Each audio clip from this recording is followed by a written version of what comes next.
Les amis, Verino, de son vrai nom Olivier Balestriero, est un humoriste, comédien et producteur français. On l'a rencontré ce soir à l'espace de Luvonne et comme d'habitude, c'est plein de spectacles. Quand on va là-bas, on se régale. Les amis, il faut y aller. On l'a rencontré, Verino. Coucou.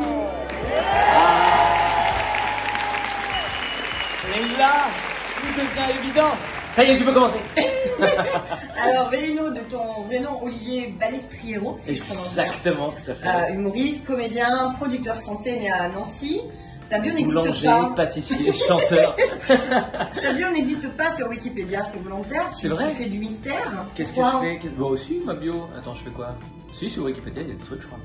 Il y a même un moment sur Wikipédia, j'ai été pizzaiolo. Il y a des gens qui s'amusaient à changer mes actus sur Wikipédia, donc j'avais ça. Ah non, peut-être qu'effectivement je fais pas partie des gens quand tu toute une liste de trucs qui mettent sur Wikipédia. Tu restes assez discret quand même. Moi j'aime bien être discret, je trouve ça bien. Tu cultives ça? Bah ouais, je trouve ça hyper intéressant. En fait, ce que moi j'aime bien montrer en spectacle, ce que j'ai envie de montrer, et surtout le rendre intéressant. En vrai, il y a des tas de trucs qui sont inintéressants dans le monde, mais racontés par, ça devient intéressant. Et moi, je suis pas sûr que ma vie elle soit géniale, mais racontée par moi. Enfin, si, en vrai, je suis sûr que ma vie elle est géniale. J'ai vraiment des enfants géniaux et une femme géniale. Mais je veux dire, ça a un intérêt pour le public à partir du moment où c'est raconté par mon biais, tu vois. Personne n'a vu ma femme, personne n'a jamais vu mes 3 enfants. Et si pourtant, ça se trouve, t'en as pas. Et ça se trouve, j'en ai pas. Et là, je serais le meilleur du game. Mais en attendant, effectivement, raconté enfin, j'essaye de faire en sorte que raconter par moi ce soit intéressant. Et donc, ouais, non, je raconte pas toute ma vie comme ça.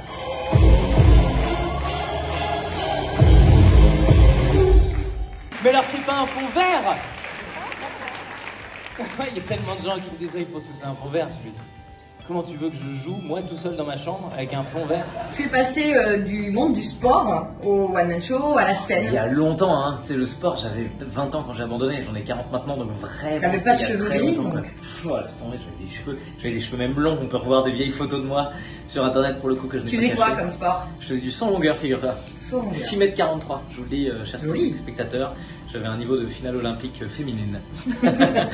Puis bon, avec toute cette histoire de beat là qui me dérangeait, donc je me suis dit que non, j'arriverais pas à être un international athlète. Et puis surtout, non, j'aimais bien faire rire. Moi, ce qui m'a toujours intéressé dans le sport, c'est la cohésion, c'est l'équipe. Et c'est ce qu'on retrouve là. Enfin voilà, vous l'avez vu, effectivement, je suis pas tout seul sur le plateau. Il y a plein de. Enfin, je suis tout seul sur le plateau, mais il y a toute une équipe autour et c'est un kiff de se balader avec ces gens-là, quoi. Mais le sport, ça fait longtemps. Hein. Émission YouTube, dis donc Internet. En 2016, tu commences à produire Inglorious Comedy. Ouais. Tu produis entre autres Tania. J'ai produit Tania.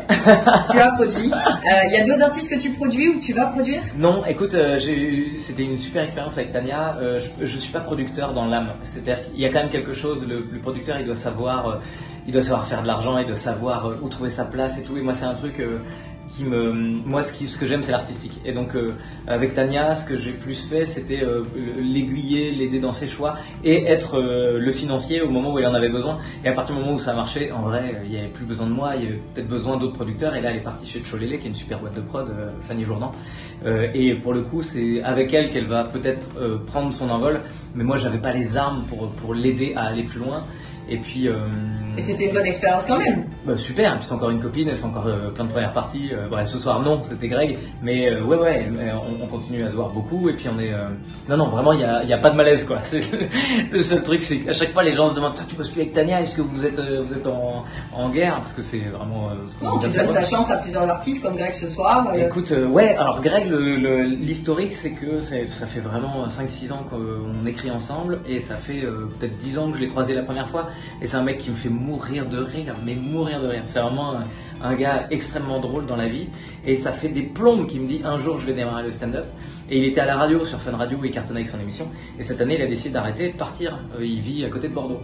Et je dis, bah écoute, j'ai l'impression que les étoiles s'alignent quoi. Cette année, tu vas partir avec moi en tournée, qu'est-ce que t'en penses? Et il me fait parce que lui, c'est son rêve, mais c'est vachement bien les rêves pas réalisés dans la vie. Et là, et bah putain, enfin tu l'as vu ce soir, il est bon quoi. Et du coup, moi c'est ça qui m'intéresse. Et la question, est-ce que c'est vraiment son numéro de téléphone? Non. Évidemment, non. Parce que je pense que dans le fond, il serait très emmerdé si quelqu'un l'appelait. Parce que ce qu'il dit sur scène, c'est vrai. D'accord. Donc ça sert à rien d'apprendre son numéro par cœur, quoi. Le spectacle, le cinéma, la télé, Internet, est-ce qu'il y a des domaines où tu veux encore t'amuser? Qu'est-ce qui est en projet là? Eh ben écoute, non, je crois que j'ai touché suffisamment les trucs qui m'intéressaient pour voir que ma vraie passion, mon ADN de passion, c'est la scène, quoi. Moi, j'adore ça. Je m'éclate sur Internet parce que c'est un dérivé de la scène. En vrai, je poste des vidéos de scène sur Internet, mais je fais pas d'Internet en soi, enfin tu vois. Et je crois que c'est là-dedans que je m'amuse le plus.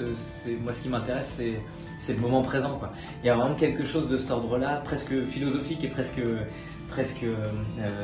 de l'ordre de la méditation, quoi. Pendant 1 heure par jour, parce que je joue quasiment tous les soirs, un peu plus d'1 heure d'ailleurs, mais t'as vraiment ce truc où t'es concentré dans l'instant et en communion avec des gens.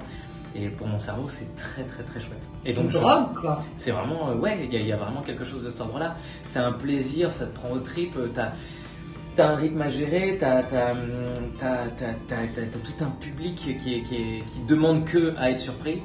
Des gens qui peuvent peut-être déjà t'aimer pour des raisons, mais qui aujourd'hui viennent et il faut qu'ils t'aiment pour d'autres raisons, parce que sinon évidemment ils vont s'ennuyer. Et moi j'adore ce truc-là de... J'adore les grands artistes. En fait, quand tu vois quand t'es sensible à la peinture et que tu découvres un tableau d'un mec où tu te dis putain il a mis tellement de choses dedans, ou à la cuisine et que tu goûtes des plats qui t'emmènent sur une autre planète, bah moi ce que j'aimerais c'est que que tu viennes t'asseoir dans ma salle et que pendant 1 heure t'aies complètement le cerveau qui disjoncte, que tu saches plus où t'es et qu'il y ait juste cette nourriture qui arrive et que bah, c'est le moment où tu t'ancres dans le moment, quoi. Et je voudrais offrir ça, c'est mon objectif. Offrir aux gens qui sont dans la salle 1h30 de t'es pas connecté, t'as pas de téléphone, t'as rien d'autre que ici et maintenant. Et moi, ça, j'adore ça. Et ben, tu peux être content parce que c'est exactement ce qui se passe. Bon, tu dis ça parce que tu poses des questions. Non, du tout. C'est parce que ça fait déjà au moins 4 fois que je te vois et que j'adore ce que tu fais. Merci. Merci beaucoup. Et bah de rien. Et à très bientôt pour une 5e édition du coup pour et bah, moi. j'espère Ah ouais, que je bouge des trucs. Hein. Et surtout, n'oubliez jamais, bonjour. Bonjour. Allez avec moi, bonjour. Je vois tous les mains, bonjour. Allez, c'est ça, bonjour. Les amis, on espère que vous avez passé un bon moment. Alors n'oubliez pas, abonnez-vous, le petit carré rouge, le pouce bleu et la cloche. Et on se retrouve juste après pour une prochaine interview. Et à très bientôt les amis.